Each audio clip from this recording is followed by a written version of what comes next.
கர்த்தருடைய பரிசுத்தம் ஸ்தோத்திரமாக அநேக கூட சொல்லி சாட்சி அளித்து தேவனுக்கு கூடாது போய் ஸ்தோத்திரம். எனக்கு வந்து வாக்குறபடி யோவான் 19:30 எல்லாம் முடிந்தது.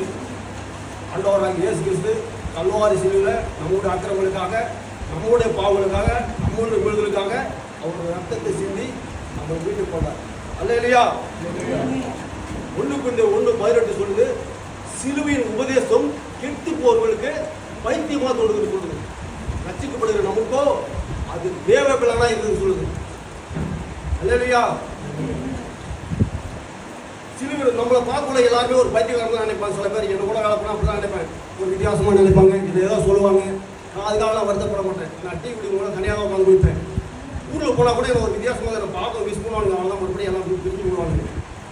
அது மாதிரி நம்ம பார்க்குற வித்தியாசமாக நினைப்பாங்க. ஆனால் அது நமக்கு என்ன இருக்கு, தேவ பலனாயிருந்து வச்சுக்கிறோம்.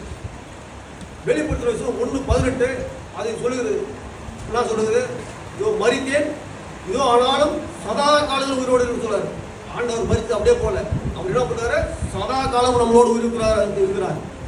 அது மட்டும் இல்லாமல் பாதாளத்துக்கும் பரலோகத்துக்குள்ள திறவுகோலை விடுகிறா இருக்கிறார். நம்மளாம் பீரோவுக்கு மற்றது அதுக்கு சாய் வச்சிருப்போம். அவர் என்ன சொல்றாரு, பரலோகத்துக்குள்ள திறவுகோலை வச்சிருக்காரு. அல்லேலூயா. இன்னும் சொல்றாரு கலாத்தியர் 3:13 சபிக்கப்பட்ட எவனும் மரத்துல தூக்கப்பட்ட எவனும் மரத்தில் சபிக்கப்படுகிறது. அந்த காலத்துல பாவம் செஞ்சவங்க, குற்றம் செஞ்சவங்களை மட்டும்தான் அந்த சிலுவையில தூக்கு மரத்தில் போடுவாங்க. ஆனா நம்முடைய ஆண்டவராக இயேசு கிறிஸ்து ஒரு பாவமும் அறியாம அவர் மரத்தில் தூக்கப்பட்டார். அது நிமித்தம் சாபத்திற்கு நம்மளை நீங்களாக்கி விட்டார். அல்லேலூயா. நம்ம இன்னும் நிறைய வாசிச்சுட்டே போலாம். லூக்கா 8:43-44 ஒரு 12 வருஷம் பெருமாடு உள்ள ஸ்திரீயை நம்ம பார்க்கிறோம். அந்த ஸ்திரீ என்ன பண்றா, தன் ஆஸ்திகளை எல்லாத்தையும் செலவழிச்சு ஒண்ணுமே அவளுக்கு சுகம் கிடைக்கல. ஒண்ணுமே சுகம், ஆஸ்திகளை எல்லாத்தையும் செலவழிச்சுட்டா. ஆனா இயேசு கிறிஸ்து பத்தி அவளுக்கு யாரும் சொன்னாங்களான்னு தெரியல.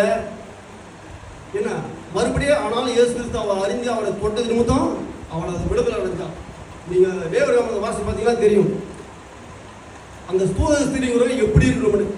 அவள் வந்து இந்த பெரும்பாலான ஸ்திரீ எந்த வீட்டில் இருந்தாலும் ஒரு வீட்டில் போய் சுதந்திரமாக ஒரு தண்ணி எடுத்து குடிக்க முடியாது, ஒரு பெட்டில் போய் உட்கார முடியாது, ஒரு டிவி பார்க்க முடியாது. அதை எதையாச்சும் ஒரு சுதந்திரமாக ஒன்று அனுபவிக்க முடியாது. ஏன்னா அவளை விலைக்கு வச்சிருந்தாங்க, தனிமாக வச்சிருந்தாங்க. அப்படிப்பட்டவெல்லாம் மாற்றும்படி ஆண்டவராக இயேசு கிறிஸ்து வந்தார். அல்லேலூயா.